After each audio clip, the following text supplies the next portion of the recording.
Friendly, you don't move, man. I'm gonna punch you in your head. Friendly think I wanna go upside his head. Come on. Hey. Come on. Let's go. Let's go. I don't know why he wanna start fighting when we get outside. He would just sleep. What? Oh man. You know, it's the Nightwalk vlog. And I ain't going nowhere. I'm in the backyard. I ain't going nowhere. I don't feel like going nowhere. But really, I don't want to leave because it's getting like the sun about to come up and cars about to start moving by. I hate it when cars be moving by, and I gotta pause every time a car come by and shit. How you guys doing? I'm out here no shirt on with the dog, DMX mode. I had to get it in character. I had to get in the right mode. You know, I'm sure you guys have heard the news. Hip hop legend, rapper DMX, he just passed away. You know, it's crazy because I heard the story about him being in the hospital, and they saying he was like brain dead and shit. But when I saw it, I was like, I wasn't even really worried about it. I was like, man, because he done been through so much shit. He been through so much shit. I wasn't even really worried about it. I was just like, you know, you always like, oh, this rapper got shot. This rapper, he had a lean overdose. This rapper had a seizure. You know, and it seemed like 90% of the time they just pull through. And then it's like, I get on YouTube and I see like this BET stream, like remembering DMX. And I said, oh shit. And then I remember like, yeah, he was in the hospital and shit. And then I just did a little bit more search and I was like, damn, he died. He died at 50 years old. You know, I'm not really a big fan of DMX as an artist. You know, I mean, he's a great rapper. Like, I'm kind of the type of person where it's like, I can recognize when somebody is good lyrically, like great lyrically. I can recognize that shit. But that type of thing doesn't always vibe with me because I like more like catchy music. You know, I'm not really like heavy on like lyricism and bars like that, but I can recognize bars. And listening to DMX, like that's when you like, oh man, like that's bars. The only album of his that I really, really listened to all the way through was, I think his first album, what is it? It's Dark and Hell is Hot. That's a dope ass, like the cover and the name, that's some demonic ass shit. It's dark and hell is hot. Fuck, man. I think really more than anything, I like DMX more as an actor. Like those early movies he did, the little scenes he did in Romeo Must Die, of course, Belly, Cradle to the Grave.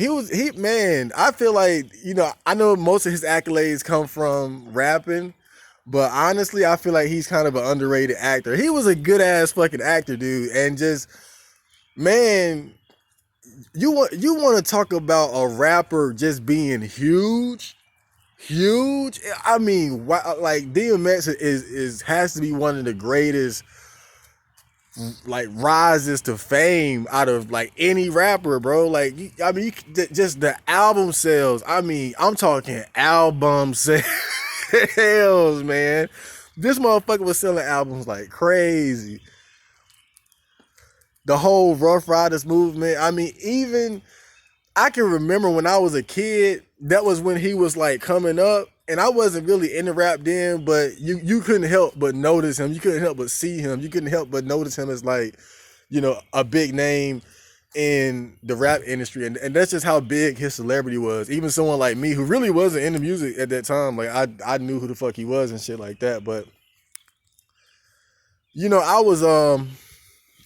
was just looking up different videos after he died, and I found this one interview where he was talking about, you know, drug addiction. He was talking about how he got introduced to crack cocaine because as everybody knows, like his drug of choice was cocaine. He had a bad crack addiction throughout the majority of his life, and he was talking about how he got introduced to it.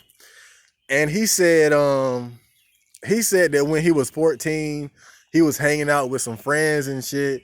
And then a blunt started being passed around. And he said normally at that point he didn't really smoke or drink or nothing like that, but he just said, fuck it, I'm gonna try it. And then it turned out that it was crack in the blunt. And then he said the monster was born. But that's a good ass interview though. It was on like Talib Kweli's podcast. Then, you know, the guy that he accused of lacing the blunt, he's come out and he said like, oh, that story was false and they ain't do it. I don't know who lying, who not. But still, that what he said really stood out to me though, because that was always one of my biggest fears. Because when I was growing up, my stepdad, he was a crackhead, so I know what that looks like. Like really looking, I think more than anything, living with a crackhead encouraged me and motivated me to never fuck with that shit. But I think it also developed a fear in me. I always had this fear of like smoking weed and like it being laced with crack or cocaine or something, and then I'd just be hooked for life. Like that. And when he told me that, that told me, like I was sitting there with the nigga. When he told Talib Kweli that story, it kind of gave me chills a little bit. Cause I was like, damn, like that's the exact situation that I was always afraid of. Like when I first started smoking weed, it was cool and shit, but I couldn't get that thought out of the back of my mind. Like, what if I end up smoking with somebody and they lace my shit and I'm just addicted for life? I'm like my stepdad. Like that was my biggest fear, bro. Cause I grew up with a crackhead in the house, so I seen what that shit do to you. That shit take your fucking soul, bro. Like you might as well cut your head open, put a little hole in your brain, and then just have Satan move in and live. It's bad, bro. Like I gotta talk about that shit on the podcast one day, man. Like I got so many stories to tell, man. I got so much shit to get off my chest about that shit. I mean, that was an era in my fucking life, bro.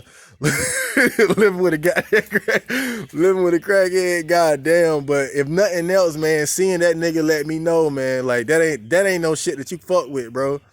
That ain't nothing that you fuck with. And so now, like whenever, you'll be surprised how many rappers and artists and even just famous people in general like dabble with that shit.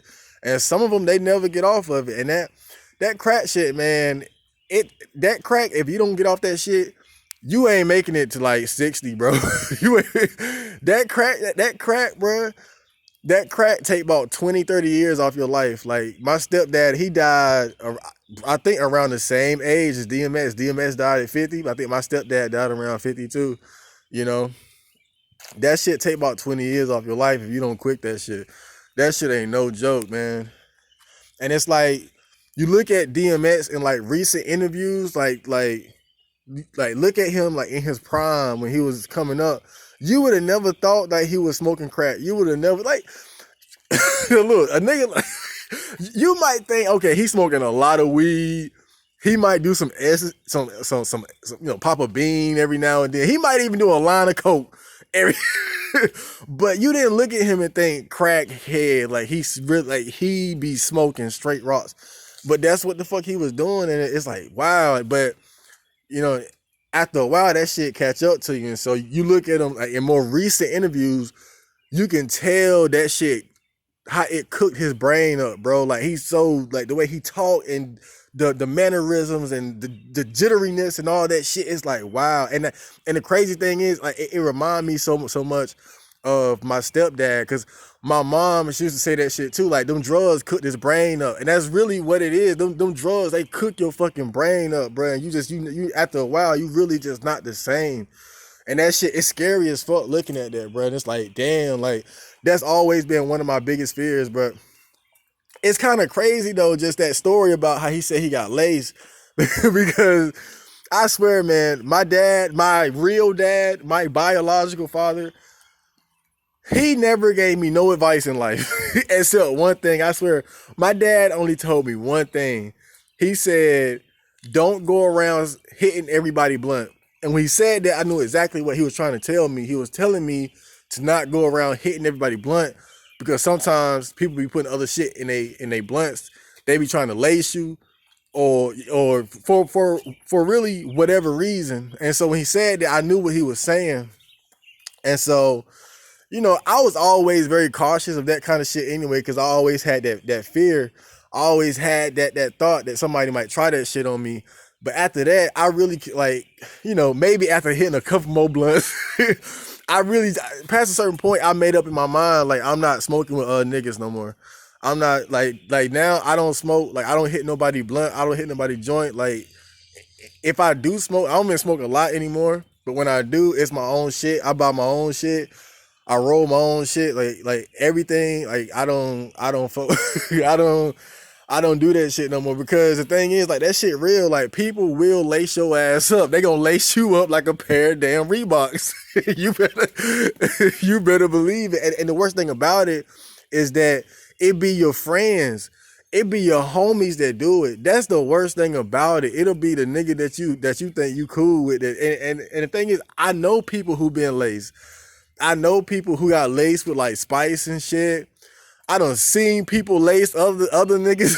Like people do it and they think it's funny. Like, it's so crazy. Like, and then it's like, I think part of it, they want to see how you react. They want to see you trip out and shit like that. And so that's why it's so dangerous, bro. Because it's like, niggas really think that shit funny. And so that's why I don't do that shit no more. I don't, like, as far as like hitting other nigga blunts and shit, I don't, nah. That shit dead. And really, I advise anybody, bro, like, that shit dead, bro. 2021, stop that shit. Stop that sharing blunt shit. Like, why the fuck niggas still sharing blunts and shit? You don't know where that nigga mouth been. Really, I think back, it's so fucking stupid. Why niggas sharing blunts, man? Like, damn, you gotta give them some big boy shit. Everybody ought to have their own weed. Everybody ought to have their own blunt, their own joint. Everybody ought to have their own shit, bro. That shit played out. That shit high school, bro. Like I said, I don't do that shit no more, bro. Like, just for that exact reason. And I know it. That shit don't happen plenty of times, bro. That shit don't happen to so many niggas. I was telling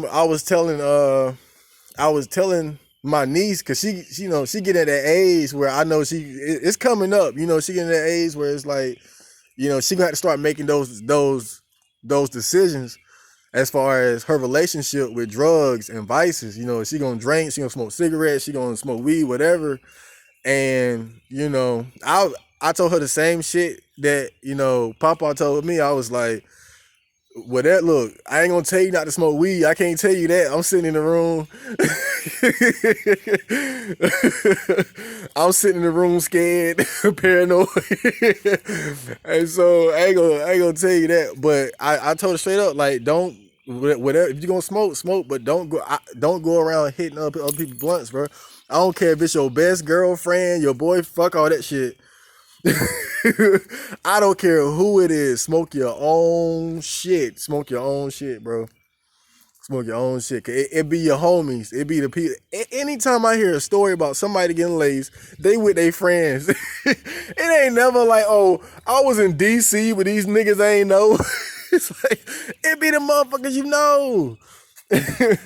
I swear, man, if I wasn't such a righteous, awesome individual, I'd probably do that shit too. Cause it's funny. It's like, oh shit, he tripping on spice.